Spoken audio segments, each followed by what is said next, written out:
Hello guys, welcome to our YouTube channel. आज का जो हमारा लेक्चर है वो 14 जनवरी 2022 के करंट अफेयर के रिलेटेड है। आगे बढ़ने से पहले आप अगर हमारे चैनल पे नए आए हैं तो प्लीज़ चैनल को सब्सक्राइब करें। यहाँ पे आपको डेली करंट अफेयर्स के रिलेटेड लेक्चर मिलेंगे। चलते हैं हम अपने पहले क्वेश्चन की तरफ। आज का जो हमारा पहला क्वेश्चन है, which state government has appointed Lovlina Borgohain as DSP.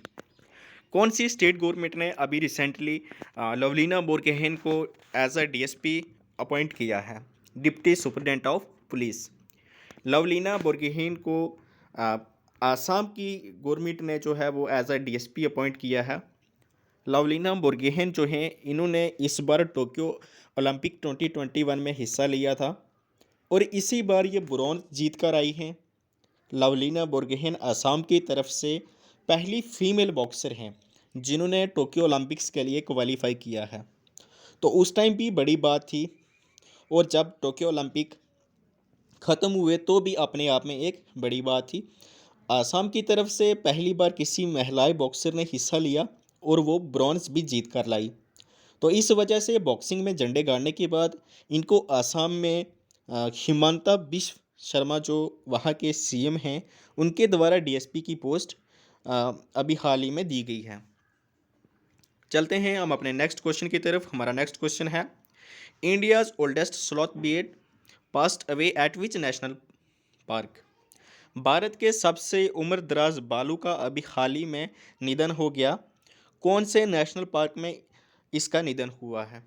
तो ये वैन विहार नेशनल पार्क में इसका निधन हुआ है। ये जो आप पिक्चर में देख रहे हैं इसका नाम है गुलाबो। इसका नाम है गुलाबो और इसका अभी हाल ही में निधन हो गया है वैन विहार नेशनल पार्क में, और ये पड़ता है भोपाल में। आपको पता है जब इसकी उम्र 25 साल की थी तब मदारियों से इसको रेस्क्यू किया गया था। मदारियों के पास से इसको पाया गया था और उनसे लेकर इसको वैन विहार नेशनल पार्क में रखा गया था। तो जब इसका निधन हुआ तो ये 40 साल की थी। मतलब 15 साल इसने बहुत अच्छे से बिताए हैं वैन विहार नेशनल पार्क में। ओके, तो चलते हैं हम अपने नेक्स्ट क्वेश्चन की तरफ। हमारा नेक्स्ट क्वेश्चन है, what is the growth rate of Indian GDP forecast by UBS securities. ये जो यूबीएस सिक्योरिटीज़ है ये भारत की मुंबई बेस्ड इन्वेस्टमेंट कंपनी है जिसके द्वारा जीडीपी 2022 इंडिया की जो है वो 9.1% जो है वो प्रिडिक्ट की गई है। क्लियर है गाइस? चलते हैं हम अपने नेक्स्ट क्वेश्चन की तरफ। Who has become the first women to reach 300 million followers on Instagram. पूरी दुनिया में कौन सी ऐसी महिलाएं बन गई हैं जिनको इंस्टाग्राम पे 300 मिलियन से ज़्यादा फॉलोअर्स हो गए हैं? तो ये हैं Kylie Jenner. Basically Kylie Jenner जो हैं ये यूएस से बिलोंग करती हैं और ये एक मॉडल भी हैं। 24 साल की हैं सिर्फ, और इसके अलावा बिजनेस वूमेन भी हैं। तो ये अपना व्यापार भी चलाती हैं और इसके अलावा ये एक मॉडल भी हैं प्राइम बेसिस पे। अगर काइली जेनर को छोड़ दें तो पूरी दुनिया में ये कौन से खिलाड़ी हैं या कौन से पर्सन हैं जिनके इंस्टाग्राम पे सबसे ज़्यादा फॉलोअर्स हैं? तो ये हैं क्रिस्टियानो रोनाल्डो जिसके 389 मिलियन फॉलोअर्स हैं इंस्टाग्राम पे। ओके गाइस, क्लियर है? चलते हैं हम अपने नेक्स्ट क्वेश्चन की तरफ। Which company has set up quantum lab in partnership with IBM। IBM के साथ मिलकर ये कौन सी कंपनी है जिसने अभी हाल ही में क्वांटम लैब की स्थापना करी है? तो ये है Capgemini. Capgemini basically technology adviser company है और इन्होंने यहाँ IBM के साथ IBM का साथ लिया है। IBM को ही इन्होंने क्यों चुना है? IBM के साथ ही आखिर इन्होंने पार्टनरशिप क्यों करी है? तो देखिए IBM जो है ये दुनिया में सबसे बेस्ट कंप्यूटर हार्डवेयर बनाने के लिए ये कंपनी जानी जाती है। आप यहाँ पे समझ लीजिए ये क्वांटम लैब क्यों सेटअप करी गई है। ये लैब इसलिए सेटअप करी गई है क्योंकि इसमें क्वांटम टेक्नोलॉजी पर रिसर्च करी जाएगी। अब सवाल ये है क्वांटम टेक्नोलॉजी है क्या? क्वांटम टेक्नोलॉजी बेसिकली ट्रांजिस्टर पर बेस्ड टेक्नोलॉजी होती है। आपको याद होगा जब हम कंप्यूटर पर जनरेशन पढ़ते हैं तो उसमें आप देखते हो हमारी कंप्यूटर की जो जनरेशन है, एक जनरेशन उसमें ट्रांजिस्टर पर बेस्ड है। आज की डेट में आप कंप्यूटर चिप देख लो या कोई भी छोटी चिप को देख लो, वो ट्रांजिस्टर पर ही बेस्ड होती है। तो ये एक ऐसी टेक्नोलॉजी है जहाँ पर हार्डवेयर और सॉफ्टवेयर इलेक्ट्रॉनिकली कनेक्ट होते हैं। That is called quantum technology. तो इस टेक्नोलॉजी पर कैपजेमिनी और आईबीएम दोनों मिलकर काम करेंगी। तो चलते हैं हम अपने नेक्स्ट क्वेश्चन की तरफ।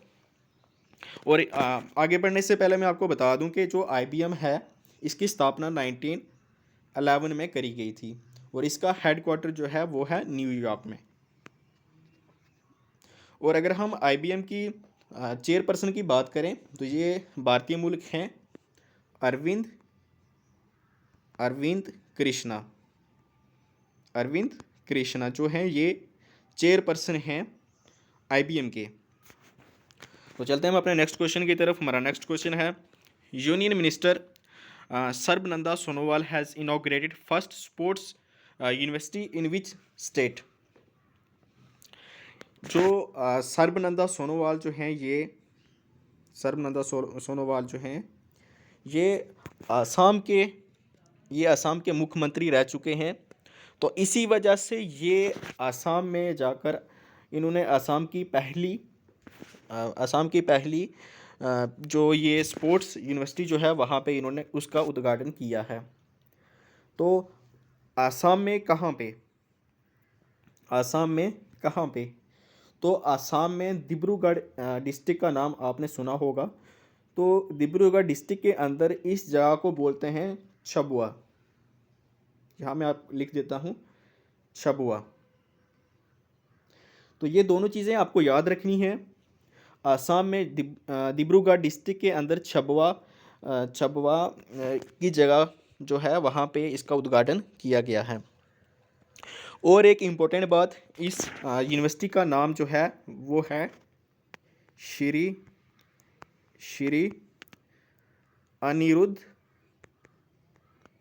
अनिरुद्ध देव स्पोर्ट्स यूनिवर्सिटी। श्री अनिरुद्ध देव स्पोर्ट्स यूनिवर्सिटी। ओके गाइस, चलते हैं हम अपने नेक्स्ट क्वेश्चन की तरफ। हमारा नेक्स्ट क्वेश्चन है IEPFA has signed an MOU with which university for promoting investor education. IEPF जो है जिसको हम बोलते हैं, मैं यहाँ लिख देता हूँ, जिसको हम बोलते हैं investor education and protection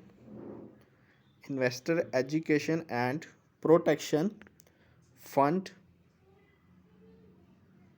authority. तो इसने अभी हाल ही में इन्वेस्टर एजुकेशन को बढ़ावा देने के लिए जो है वो इग्नो के साथ जो है वो पैक्ट साइन किया है। तो इग्नो के साथ मिलकर IEPFA लॉन्च करेगा एजुकेशन के सेक्टर में इन्वेस्टर को, मतलब बाहर से ऐसी इंडस्ट्री जो कि इन्वेस्ट करेंगी हमारी एजुकेशन में और उससे हमारे देश को बढ़ावा दिया जाएगा। इसका मेन मोटिव ये है कि ये एजुकेशन के इंफ्रास्ट्रक्चर को बढ़ावा देंगे और इसके लिए इग्नो की तरफ से ज्ञान दर्शन चैनल का यूज़ किया जाएगा। क्लियर है गाइज?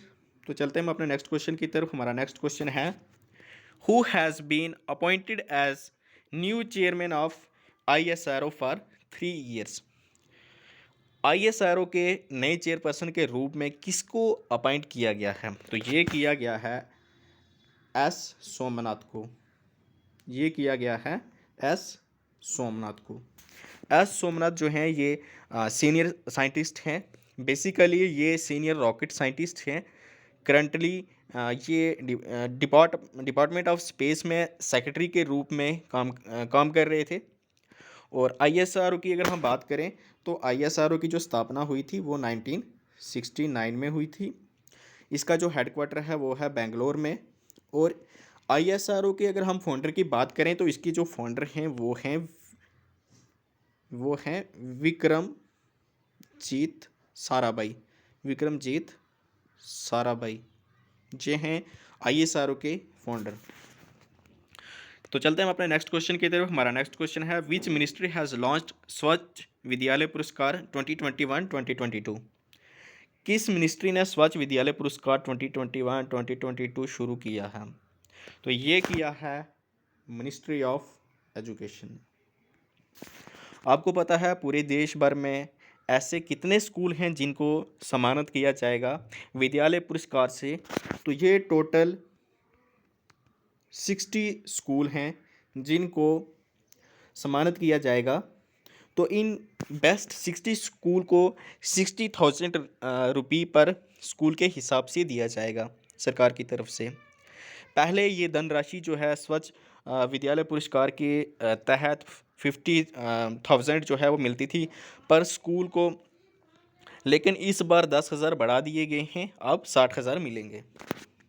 तो चलते हैं हम अपने नेक्स्ट क्वेश्चन की तरफ। हमारा नेक्स्ट क्वेश्चन है the supreme court appointed a inquiry committee headed by which former जज।